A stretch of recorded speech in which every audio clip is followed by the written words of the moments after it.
देव जी को भी मिले थे, आदरणीय हजरत मोहम्मद जी को भी मिले थे। हजरत मोहम्मद जी ने परमात्मा के ज्ञान को स्वीकारा नहीं था, बाकी सभी महापुरुषों ने परमात्मा के ज्ञान को स्वीकारा था। अब क्या कहते हैं, हम मोहम्मद को वहां ले गए, कबीर परमेश्वर कहते हैं सतलोक ले गए, इच्छा रूपी वहां नहीं रहो।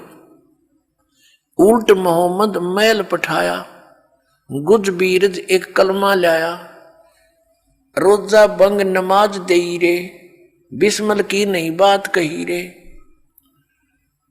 अब क्या बताते हैं कि हम इस हजरत मोहम्मद को भी लेकर गए थे, क्योंकि सभी आत्मा उस एक का परमात्मा की है, अल्लाह कबीर की है, उस परम अक्षर ब्रह्म सत्य पुरुष की है।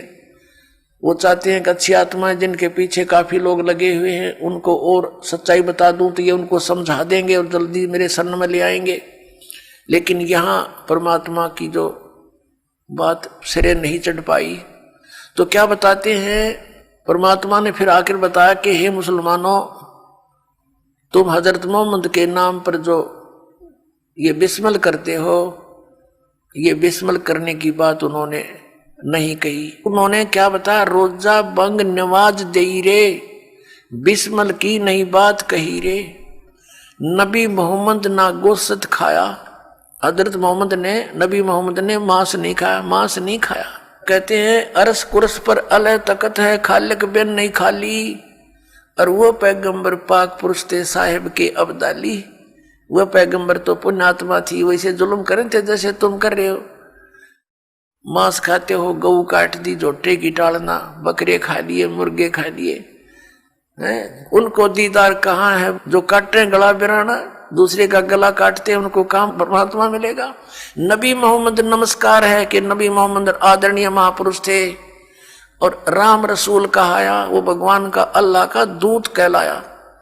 और 1,80,000 को सौगंध जिन नहीं कर चलाया, हजरत मोहम्मद जी के 1,80,000 अनुयायी हुए थे उस समय, और वो पाक साफ थे, सब बुराइयों से दूर थे, ब्याज तक भी नहीं लेते थे, वो किसी के साथ खून खराबा नहीं करते थे, ये मना किया हुआ था, उन्होंने सिद्धांत बना रखा था। नबी मोहम्मद नमस्कार है, राम रसूल कहाया, 1,80,000 को सौगंध जिन नहीं कर चलाया, अरस कुरस पर अलह तकत है, खालिक बिन नहीं खाली, और वो पैगंबर पाक पुरुष थे साहिब के अब्दाली।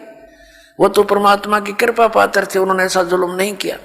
तो परमात्मा कहते हैं मोहम्मद को हम वहां ले गए, इच्छा रूपी वहां नहीं रहे, उल्ट मोहम्मद मैल पठाया, गुज बीरज एक कलमा लाया, रोजा बंग नमाज दई रे, बिस्मल की नहीं बात कही रे। कहते मारी गऊ शब्द के तीरम, ऐसे होते मोहम्मद पीरम, और शब्द फेर जवाई, वो जीव रखा हंसा रखा, गोसत नहीं बाख्या, ऐसे पीर मोहम्मद भाई। कि हजरत मोहम्मद ऐसे सिद्धि युक्त थे, उन्होंने एक बार शब्द से गाय को मार दिया और शब्द से जीवित कर दिया, उसका मांस नहीं खाया, वो जीवित कर दी थी, और तुम करके दिखाओ जीवित। उस दिन को, जिस दिन हजरत मोहम्मद ने ये लीला की थी, उस दिन को मनाने लग गए। उस दिन ये गुरु गौ विशेष कर बिस्मिल करते, परमात्मा कहते उन्होंने तो जीवित कर दी थी, वो मांस नहीं खाया था।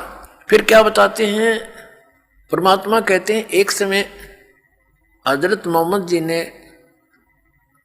वचन से गऊ मार दी और जीवित नहीं हो पाई, क्योंकि जो सिद्धियां प्राप्त हुई थी भगवान से, वो उसकी 1-2 करामात दिखाने से फेल होगी। तो कहते फिर हम मोहम्मद याद किया रे, परमात्मा कहते हैं फिर हजरत मोहम्मद ने मुझे याद किया। जब ये जीव अपने सामर्थ्य से हार लेता है तो परमात्मा को याद करता। जब हम मोहम्मद याद किया रे और शब्द स्वरूपी हम बेग गया रे, मुई गऊ हमने बेग जिवाई, तब मोहम्मद का निश्चय आई। तुम कबीर अल्लाह दरवेशा, और मोहम्मद का फिर गया अंदेशा। हजरत मोहम्मद से जब गाय जीवित नहीं हुई, तब कहते हैं हम अल्लाह अकबर को पुकारा, तो शब्द स्वरूपी हम बेग गया रे। हम तुरंत गए, लेकिन अन्य को दिखाई नहीं दे रहे थे, हजरत मोहम्मद को दिखाई दे रहे थे, और वो गाय हमने जीवित कर दी। तो सामने खड़े लोगों को यही भ्रम रहा कि हजरत मोहम्मद जी ने गाय फिर जीवित कर दी। लेकिन उस दिन हजरत मोहम्मद के ये विश्वास हुआ कि अल्लाह अकबर, कि अल्लाह कबीर ही है। अब उस अल्लाह अकबर को मुसलमान जानते नहीं, पहचानते नहीं, कौन है वो अल्लाह अकबर, कौन है वो अल्लाह कबीर। इसी प्रकार झांकी वे कबीर की नानक की तीवा, वह सिक्का का गड़पड़ी कौन छुटावे था। सतलोक के अंदर नानक साहब जी को परमात्मा लेकर गए थे, वहां जाकर देखा कबीर साहब की झांकी नजारा सतलोक का। फिर उसमें काशी के अंदर एक दानक रूप में, जुलाए रूप में कार्य करते देखा। फिर कहा था वाहे गुरु वाहे गुरु वाहे गुरु, वो ये तो वो गुरु है, वाह गुरु वाह वाह वाह, माने वाह, धन्य धन्य, ये तो सच्चा सचमुच पूर्ण गुरु है। अब सिखों को पता नहीं कि वो आदरणीय नानक साहिब जी ने किसको कहा था वाहे गुरु। तो ये सारा ज्ञान अब आपके रूबरू होगा और सब मानव इसको समझेगा और फिर सच्चाई को ग्रहण करेगा, क्योंकि हम भगवान के लिए भटक रहे हैं।